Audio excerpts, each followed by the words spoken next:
Hey fishers, heaps of action around us. Not a bad time of year, warmer than we'd like for this time of year, obviously, but it's kept the water temperature up in some of our impoundments, although very disappointed with Blowering, Burrinjuck, those areas over the last, or since Christmas pretty well. I mean, it's flat as. But there's a little bit of movement in a couple of them, but look, seriously, probably not the places I'd visit at the moment if it's after big numbers of fish. Where I'd go, Wagga, cracking, fishing very well. It looks like it's going to go for a little while yet until they start to drop the water level to do a bit of maintenance again. But it is absolutely firing at the moment. Surface lure fishing doesn't seem to matter. Spinner baits, even bait fishermen are doing all right there. It's not too bad.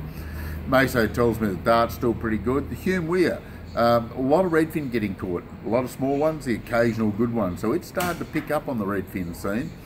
They're getting some yellow belly too out of the Hume Weir, slow roll and soft plastics around the trees, a little bit of action on the small yabbies or shrimp if you want to bait fish around the trees.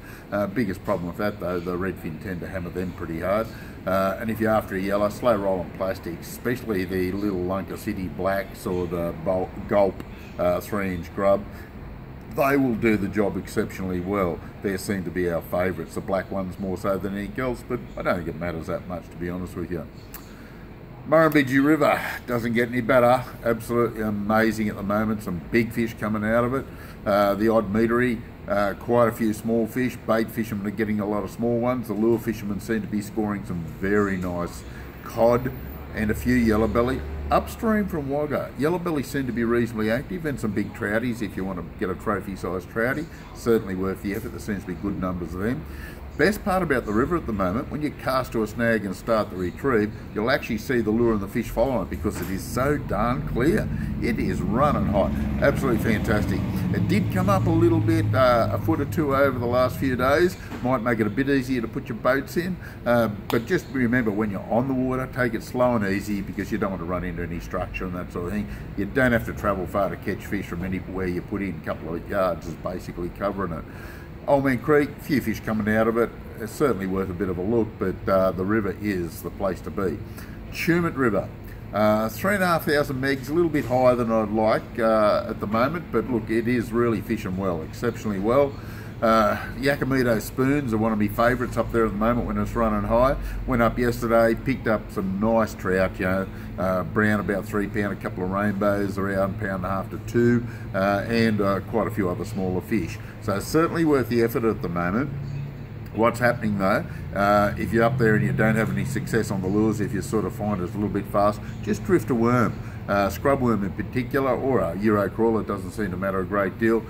Just find a backwater, drift them in the backwaters, and you'll pick up some fish without too much trouble at all. There is quite a few good trout getting caught there. Bingo's been so-so, a few trout coming out of it, a few redfin. Tantangra is still the best of the three dams up top, the Yukonbeen, Jindabyne, Tantangra scenario. Getting some nice trout out of Tantangra in good numbers of them.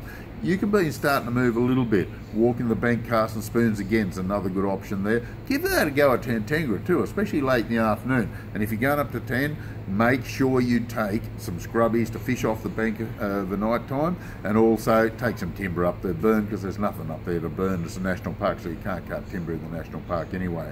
So just keep that in mind. We've got a fair bit of action around us. I must remember too, Wangler's probably one of the hot spots as far as the impoundments go. It's still fishing okay.